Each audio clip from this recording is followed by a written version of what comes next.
Hare Krishna. Welcome to the Krishnadarian way of cooking. I am Radhika Pyari Devi Dasi, and today I am going to share with all of you a very nice recipe of soya chaap. So generally what happens is that I have tried the traditional way of also making the soya chaap, like by soaking the soybeans and then the soy protein, which is also called as Nutrella or soy chunks. And I have tried this in the past and I did not really liked the results of it that much. You know, I one time got to buy soya chaap from the store and the texture was completely different. So because I always experiment with tofu, soy and also with wheat gluten, there's the same kind of ingredients which has been used also in the soya chaap. So today's recipe which I'm going to share with you is one such experimentation of mine, and the results are really good.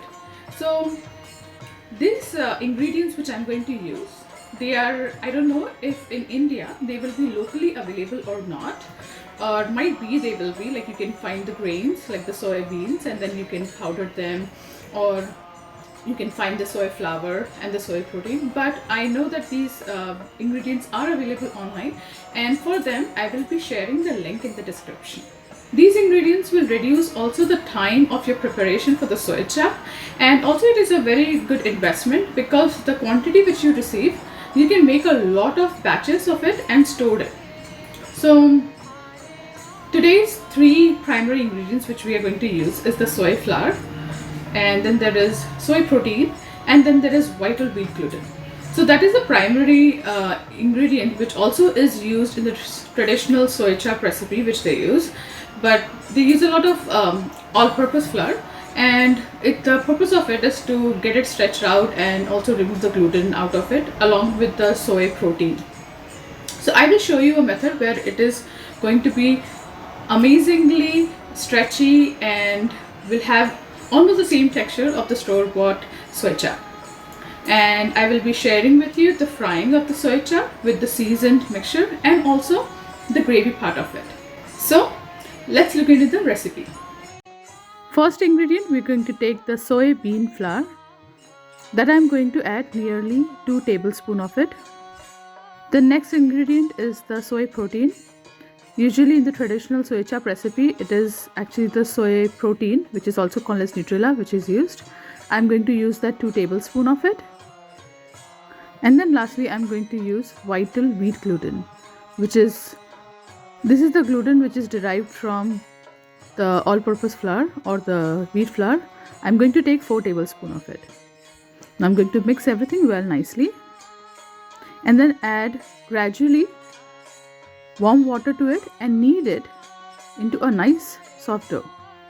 It took me only around 3/4 cups of water to use in it. It will take some effort in kneading this dough, so just make sure if you want to, you can grease your palm a little bit with oil and then you can just knead it. You can also use some all-purpose flour, like sprinkle some all-purpose flour on the top like this, and then you knead it. That helps. Around 5 to 7 minutes you have to knead the dough.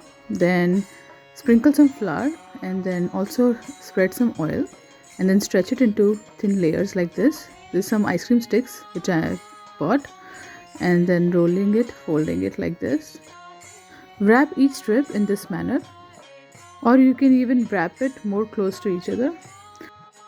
Take in almost a liter of water, added turmeric powder, a teaspoon, 1 teaspoon red chili powder, 1 teaspoon of garam masala powder, a 1/4 teaspoon of hing, asafetida, and then 1 tablespoon of soy sauce, tablespoon of liquid chili paste, 2 to 3 teaspoons of salt. Bring it to a boil. Now add the sticks one by one to it and then cover with a lid and let it cook for around 20 minutes. So very important to close this entire wrap nicely to the stick.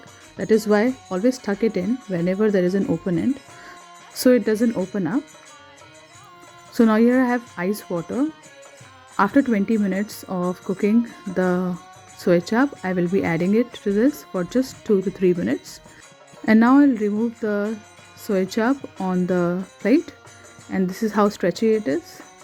One by one I'll remove it, and I'll show you two methods. Just cutting it like this. We'll make two kinds of soy chap. So first I will be marinating this one with 2 tablespoons of yogurt, 1 teaspoon of turmeric powder. There is some paprika powder. You can also use cayenne.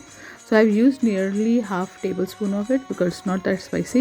And then I used a teaspoon of safe tandoori masala powder, which I'm using, and then some half teaspoon of garam masala powder and a little bit of salt as per taste. And then few drops of lemon juice. And then I'll be adding half teaspoon of black pepper powder and then mixing everything well. And then I'll be putting it in the freezer for around 30 minutes so that all the spices sticks to the chap. Now here I heated some oil in a wok. Now I'll fry on medium heat the remaining soy chap. Fry it just for 3 to 4 minutes and then remove it out.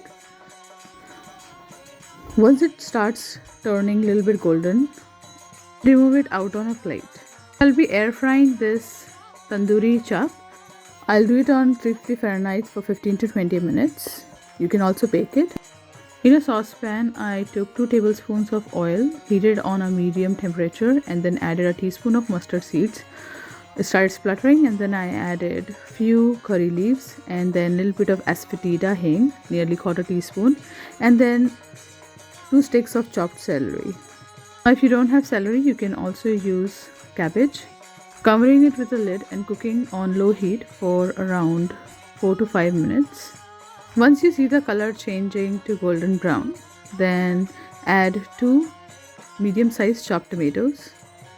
Along with this, I'm going to add a cup of the seasoning water which was left behind after boiling the chap. I had nearly 2 cups of that seasoning water, that's why I didn't use the salt in the gravy. So here is the air fried soy chap ready. So I'm going to put this aside. Now I'll check up on the tomatoes. The tomatoes are completely soft. And now I'll add the remaining seasoning water to it. If you do not have a lot of seasoning water left, then you can always add some extra spices and salt to it. Now I'll cover it again and let the tomatoes again cook with the seasoning water. Now I'm going to use 3/4 cups of cream cheese. Now if you do not have cream cheese, you can easily use the whipping cream. Nearly half cup of thick whipping cream. So now this cream cheese, to let it melt, I'm gonna cover it with a lid and let it cook for around 3 to 4 minutes. I will share with you in the future how to make your own cream cheese at home also. So now if you see, this cream cheese has completely mixed nicely with the gravy. It is a creamy gravy. So now I'm going to add the fried soy chap to it. So once this soy chaps mixes with the gravy and we cover it with a lid to cook, then they will again get nice and soft. The reason why we have used this seasoned soy chap is because the flavor of all the spices and salt still remains in the chap and it doesn't taste bland or separate from the gravy. That is why it is good to always season the chap like that. So now I'm going to cover it for 2 minutes and then cook it. After the cooking process is done, I added 1 teaspoon of kasturi methi, like crushed dry fenugreek leaves. And then I mixed everything well and let it cook for another 2 minutes and then turned off the stove. And then I garnished with some cilantro, which is also called as coriander leaves. So now both kinds of the soya chap are ready. First, the tandoori chap. I'm going to place it in the bowl and then sprinkle some lemon juice, mix it well, and then garnish with some cilantro. Now in another plate, I'm going to add the curry soya chap, then garnish with some cilantro. Now this chap It goes really well with either chapati, naan, or even with rice. The tandoori soya chap can be eaten with dal rice as a side dish. So now both of them are served on the plate. So I'll be placing a tulsi leaf and offering it at the lotus feet of Sri Krishna. Thank you so much for watching. Hare Krishna.